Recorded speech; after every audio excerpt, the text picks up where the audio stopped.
یہ وہ نوٹیفیکیشن ہے کہ جس کے جاری ہونے کے بعد یہ وزارتیں اب ان نئے وزراء کو جو کہ پہلے کسی اور وزارت میں تھے یا اس کے بعد جو نئے انڈکٹیز ہیں اس میں جو معاونین ہیں ان کے نام نہیں ہیں وہ علیحدہ سے نوٹیفیکیشن اس کا جاری ہوگا. اچھا عباس صاحب یہ بتائیے گا کہ یہ تمام جو ریشفلنگ ہوئی ہے عمران خان صاحب کا سولو ڈیسیجن تھا اس میں اور جس طرح سے غلام سرور نے انکار کیا تھا کہ وہ تبدیل نہیں کریں گے اب وزارت اپنی چھوڑ دیں گے پارٹی چھوڑ دیں گے پھر معاملات طے کہاں پر جا کر ہوئے؟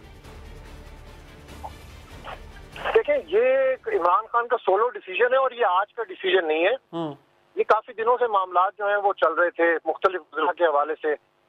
اگر فواد چودھری صاحب کی بات کریں تو نعیم الحق صاحب اور فواد چودھری صاحب کا ایک مسئلہ ہوا تھا.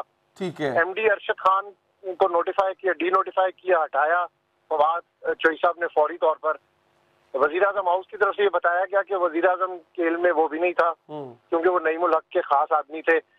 جب یہ اختلاف فواد چودھری اور ارشد خان کا شروع ہوا تو اس وقت بنی گالہ میں ایک میٹنگ میں ارشد خان موجود تھے عمران خان کے ساتھ اور اس میں فواد چودھری صاحب کو نہیں بلایا تھا. فواد صاحب نے وہاں پہ ملٹی. اچھا فی الحال میرا خیال ہے کہ وزارت اطلاعات تو خالی رکھا گیا ہے اس کے لیے جو فل ٹائم وزیر ہے شاید وہ ابھی نہ لگایا جائے. بہت شکریہ آپ کا عباس شبیر صاحب ہمیں بتائیے پوری رپورٹ دینے کے لیے. آگے بڑھیں جناب, یہ بڑی اہم چیزیں ہیں جو آپ کے سامنے ہیں. اب جو آج کی اہم ڈیولپمنٹ تھی وہ یہ تھی کہ جو سٹار بیٹسمین بلے باز جو کہ سٹار کھلاڑی تھے عمران خان کی ٹیم کے وہ تھے اسد عمر. انہوں نے وزارت چھوڑ دی. اس کے بعد یہ شفلنگ جو ہے وہ آپ کے ساتھ, لیکن اسد عمر کا وزارت چھوڑنا کیا بتاتا ہے کہ حکومت کی اکنامک پالیسی ایک فیلئر تھی اور اگر فیلئر تھی تو نئے آنے والے جو وزیر خزانہ ہے وہ کون سے تیر ماریں گے, ان کے پاس کون سا جادو کا چراغ ہوگا. بات کرنے کے لیے ہمیں اس وقت جوائن کیا ہے معاون خصوصی براعظم اور ترجمان وزیر اعظم ہاؤس ندیم افضل چند صاحب نے. چند صاحب مجھے یہ بتائیے گا سر کہ اس کو ناکامی کہا جائے گا؟ دیکھیں جی بڑی سیدھی سی بات ہے کہ خان صاحب کے اس گورنمنٹ کے اوپر جو سب سے زیادہ تنقید ہو رہی تھی وہ اکنامک کرائسس تو نہیں آپ کہہ سکتے, جو پچھلی حکومت کا کرائسس تھا اس کو آگے لے کر اس میں کوئی تبدیلی نہیں آ رہی تھی, لوگوں کو نظر نہیں آ رہی تھی. مہنگائی بڑھ گئی, تیل کی قیمتیں بڑھ گئی, ڈالر کی قیمتیں بڑھ گئی. حالانکہ میں سمجھتا ہوں اس میں موجودہ ٹیم کا اتنا رول ہے جتنا پچھلی حکومتوں کا رول تھا. ایک بہت بڑا پریشر تھا اور پھر بہت سارے وزراء بھی آپس میں یہ کہتے تھے کہ جی اکانومی کی وجہ سے ہو رہا ہے, یہ ہو رہا ہے. تو میں سمجھتا ہوں کہ اس وقت اسد عمر صاحب نے اگر چھوڑا ہے یا خان صاحب نے ان کی ریشفلنگ کی ہے, خان صاحب کو اسد عمر صاحب کے اوپر بڑا اعتماد ہے آج بھی. انہوں نے جو اسد عمر صاحب کی خود میں نے پریس کانفرنس سنی ہے کہ انہوں نے توانائی کا وزیر کی آفر ہوئی, تو میں سمجھتا ہوں آج بھی وہ پی ٹی آئی کی ٹیم کے بڑے اہم پلیئر ہیں اور رہیں گے. اور اس طرح یہ وزارتیں تو آنی جانی چیز ہوتی ہیں. بعض موقع پہ لوگوں کو اختلاف ہو جاتا ہے, بعض موقع پہ لوگ سمجھتے ہیں کہ میں ڈیلیور نہیں کر پا رہا یا لوگوں کو میری ڈیلیوری نظر نہیں آ رہی یا میرے اوپر میری وجہ سے حکومت پہ تنقید ہو رہی ہے. تو ایسے معاملات ہیں جن پہ میں سمجھتا ہوں کہ یہ انہوں نے بھی بڑے پن کا مظاہرہ کیا اور خان صاحب نے بھی اپنی جمہوریت اپنے رویے کی وجہ سے جو انہوں نے اپنے لوگوں کے ساتھ مشورہ کیا. بڑے ہر ہفتے کیبنٹ کا سیشن ہوتا ہے, ہر ہفتے ڈیلی میٹنگز ہوتی ہیں, اس میں مشاورت ہو رہی ہوتی ہے کون سا منسٹر ڈیلیور کر رہا ہے کون سا نہیں کر رہا. وجہ آپ بتا رہے ہیں نا سر بیوروکریسی کہ جس وجہ سے اسد عمر صاحب نے ڈیسائیڈ کیا کہ اب اس وزارت کو چھوڑ دینا چاہیے, تنقید بہت ہو رہی ہے, خان صاحب نے فیصلہ لیا. یہ وجہ اسد عمر صاحب اور خان صاحب خود بتا چکے تھے کہ ایسا ہوگا, مہنگائی بڑھے گی, عوام کی چیخیں نکلیں گی, آپ کو برداشت کرنا ہے, آپ کو گھبرانا نہیں ہے. تو تیار تو وہ خود تھے سب کے لیے. تو پھر اچانک, بلکہ ایک دن پہلے آپ انٹرویو دے رہے ہیں اسد عمر صاحب, اس سے ایک دن پہلے نیا گھر سکیم, اپنا گھر سکیم میں تقریر کر رہے ہیں اسد عمر صاحب. یہ اچانک ہوا ہے کچھ؟ دیکھیں جی یہ تو میں نہیں جانتا کہ اچانک ہوا ہے کہ نہیں, لیکن ڈسکشن تھی اس کے اوپر اور یہ پارٹی کے اندر ڈسکشن تھی اور مشاورت تھی اور بہت سارے محکموں کے اوپر پرائم منسٹر صاحب خوش نہیں تھے اور جن کو سمجھتے تھے کہ پراپر ڈیلیور نہیں ہو رہا. وہ گیس کے بلوں کے اوپر خوش نہیں تھے, مہنگائی کے اوپر خوش نہیں تھے, وہ اکنامکس ایمرجنسی اسکیم آ رہی ہے اس کی تیاری کے اوپر خوش نہیں تھے کہ اس کی صحیح پراپر ورکنگ نہیں ہو رہی, اس کو ہم کیسے لوگوں کو ہم بتائیں گے کہ یہ ایمرجنسی اسکیم ہم کیوں لا رہے ہیں. بہت ساری چیزیں ہیں. FBR کی ریفارمز پہ خوش نہیں تھے. اچھا یہ پہلے سے انڈر ڈسکشن تھا یہ اکیلے اسد عمر کا کام. میں آج ایک آپ کو بتا دوں, یہ ریفارمز جب آپ کرتے ہیں, ریفارمز میں جب آپ ریفارمز میں تیزی نہیں آتی تو اس میں بہت سے رکاوٹیں آتی ہیں. میں سمجھتا ہوں اس میں اسد عمر صاحب میرے سے تو سینئر ہیں اس پارٹی میں, تو کم از کم تو میں سمجھتا ہوں کہ وہ بڑے اچھے آدمی. میں نے ان کا ویوز سنے ہیں, پارٹی کے اندر سنے ہیں, کیبنٹ کے اندر سنے ہیں, بڑے کھل کے بولتے ہیں. یہ ایک ان کی میں نے اچھی عادت دیکھی, اور اپنی جواب بھی دیتے ہیں اور کھل کے بولتے ہیں. چاہیے نا سر. بالکل ٹھیک. دیکھیں ندیم افضل چند صاحب آپ بھی بہت اچھے ہیں, نظر آنی چاہیے. تو میں سمجھتا ہوں کہ اس وقت جو خان صاحب جس پیس سے اپنی ٹیم کی, ایک کیپٹن جس پیس سے اپنی ٹیم کو کھلانا چاہتا ہے, اگر اس پیس سے وہ ٹیم نہ کھیل رہی ہو تو اس میں چینجز ہوتے رہتے ہیں. ایک میچ کچھ پلیئر 3 میچوں کے لیے ڈراپ کر دی جاتا ہے, کچھ ٹیسٹ میچ کے لیے رکھا جاتا ہے, کوئی ون ڈے کھلایا جاتا ہے. یہ نارمل روٹین ہے. اچھا اب مسئلہ یہاں پہ چند صاحب یہ ہے کہ اب آپ کی جو ٹیم کے پلیئرز ہیں وہ اس ٹیم سے لانے کی کوشش کی جا رہی ہے جس ٹیم کو آپ ان مسائل کا موجب قرار دیتے رہے ہیں, ان مسائل کی وجہ قرار دیتے رہے ہیں. اب جو نام سامنے آئے تھے پروپوز, شوکت ترین, حفیظ شیخ, حفیظ پاشا اور ایک دو اور اس طرح کے نام, یا کوئی مشرف کے ایرا کا ہے, کوئی پیپلز پارٹی کے ایرا کا ہے. آپ کے پاس اپنے لوگ نہیں ہیں سر, آپ کے پاس کوئی اپنی پلان بی ٹیم موجود نہیں تھی چند صاحب؟ دیکھیں میرے خیال میں جی بڑے اچھے لوگ ہیں پی ٹی آئی میں, اور آج بھی اسد عمر بھی ان اچھے لوگوں میں سے ہیں اور آنسٹ لوگوں میں سے ہیں. میں سمجھتا ہوں کہ ان کے اوپر کوئی ایسا داغ نہیں ہے, کوئی ایسا ایشو نہیں ہے. تو یہ تو اب کپتان کی اور سینئر ٹیم کی سلیکشن کا اپنا طریقہ کار ہے. یہ وہ بہتر سمجھتے ہیں, جس کو سلیکٹ کریں پرائم منسٹر. نہیں, میں بھی ایک سینئر بندے سے پوچھ رہا ہوں پی ٹی آئی کے. پرائم منسٹر کا رائٹ. ندیم افضل چند بھی سینئر آدمی ہے پی ٹی آئی کا. میں تو اسی لیے آپ سے پوچھ رہا ہوں کیونکہ سر آپ کی بھی ڈیفینیٹلی سے ہے, باقیوں کے بھی اتنی ہی سے ہے. کیسا لگے گا حفیظ پاشا صاحب اگر فنانس منسٹر بن جاتے ہیں؟ یہ اسی پیپلز پارٹی کے فنانس منسٹر تھے جس کے مطابق, آپ کے مطابق, جس نے معیشت کا بیڑا غرق کیا, جنہوں نے معیشت کو قرض میں ڈبویا, یہی تھے نا وہ فنانس منسٹر. آپ کے بھی وہی ہوں گے, تو فرق کیا چند صاحب؟ دیکھیں یہ جسٹیفیکیشن تو دینی پڑے گی, اس سے میں آپ سے اتفاق کرتا ہوں کہ آپ فردوس عاشق اقوان کو لاتے ہیں یا حفیظ شیخ کو لاتے ہیں یا ندیم افضل کو لاتے ہیں یا کسی اور کو لاتے ہیں, ہر بندے کی جسٹیفیکیشن تو پارٹی کو دینی پڑتی ہے, اور عوام بھی مانگتی ہے, میڈیا بھی مانگتے ہیں, اور اپوزیشن بھی مانگتی ہے. اس میں تو کوئی حق نہیں ہے, اور جسٹیفیکیشن آپ کو ملے گی جب نوٹیفیکیشن ہوگا. ابھی تو صرف باتیں ہوائی, ابھی کوئی چہرہ سامنے آیا نہیں. جب چہرے سامنے آئیں گے تو اس کی جسٹیفیکیشن بھی آپ کو دی جائے گی. اچھا تو سر مزید کیا چند صاحب مزید تبدیلی کیا آ سکتی ہے؟ ابھی تک تو 4 کے مزید نام بتائے جا رہے ہیں, 4 مزید وزراء کے قلمدان تبدیل کیے جائیں گے. اس سے آگے بھی کوئی بڑھ کے تبدیلی آنے جا رہی ہے سر؟ دیکھیں میرے خیال میں جی میجر ریشفلنگ کی بات جس طرح اسد عمر صاحب نے کی ہے, میں نے تو ان کی بات سنی ہے, انٹرویو ان کی پریس کانفرنس سنی ہے, اور باقی پرائم منسٹر سیکریٹریٹ میں 6 مگوئیاں ہوتی رہتی ہیں. تو میرے خیال میں تبدیلی کچھ جہاں پہ ڈیلیور نہیں ہو رہا جن پورشن میں, وہاں کچھ بیوروکریسی کو بھی فائر کیا جائے گا. اور جی ہاں ناظرین, یہ گفتگو آپ نے سنی. ناظرین یہ سب کچھ ہوتا کیسے ہے, یہ سب کچھ کس کے بعد ہوا؟ گیس کی قیمت میں 147% اضافے کے بعد, 115 روپے کا ڈالر 140 روپے کا ہونے کے بعد, 6 ماہ کے دوران ملکی قرضہ 3000 ارب روپے بڑھنے کے بعد, ترقی کی شرح 5.2% سے گرا کر 3.9% کرنے کے بعد, لاکھوں افراد کو بے روزگار کرنے کے بعد, وزیر خزانہ اسد عمر استعفیٰ دے دیتے ہیں.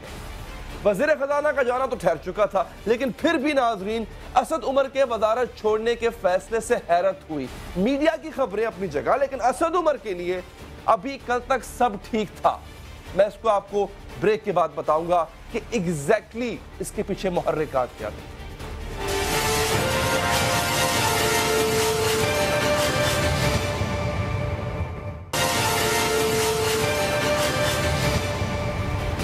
ناظرین وزیر خزانہ اسد عمر نے استعفیٰ دے دیا. وزیر خزانہ کا جانا ٹھہر چکا تھا, لیکن پھر بھی اسد عمر